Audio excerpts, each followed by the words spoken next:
suštinski najveći problem koji postoji jeste problem Sergeja Milinkovića Savića, koji nije tip igrača za ovu utakmicu i nije tip igrača da bude starter po svom mentalitetu.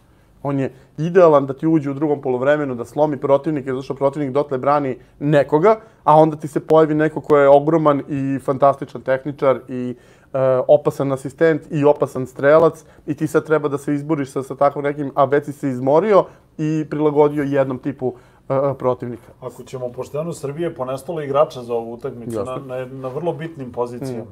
I to svuda po terenu. Da, možda je Tumbaković bio možda i talac tog minulog rada Kostićevog, da ga stavi u startnu postavu, da pokuša sa njim, ali mnogo vremena je izgubljeno. Druga stvar, Srbija je primila gol, Srbija je odigrala jako dobro protiv Norveške, igrala hrabro i bila je na ivici da propusti sve to što je dobro odradila, ali je bio pošten pristup, hrabar sve vreme i vratilo se.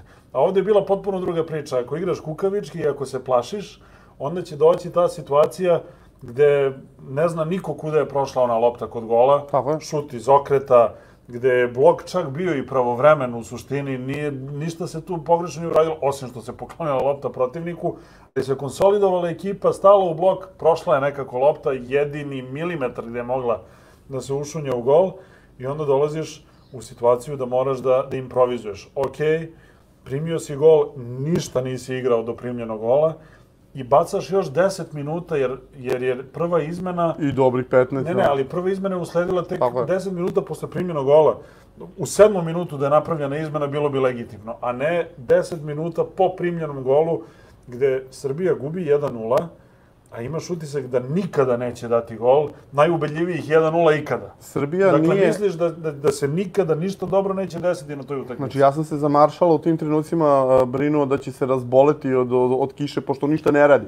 Čovjek nije bio blizu akcije, s obzirom na to koliko je snažna kiša padala sve dok je trajao regularni tok. Srbija je imala jedan period kada dobrih 15 minuta nije prešla s loptom centar.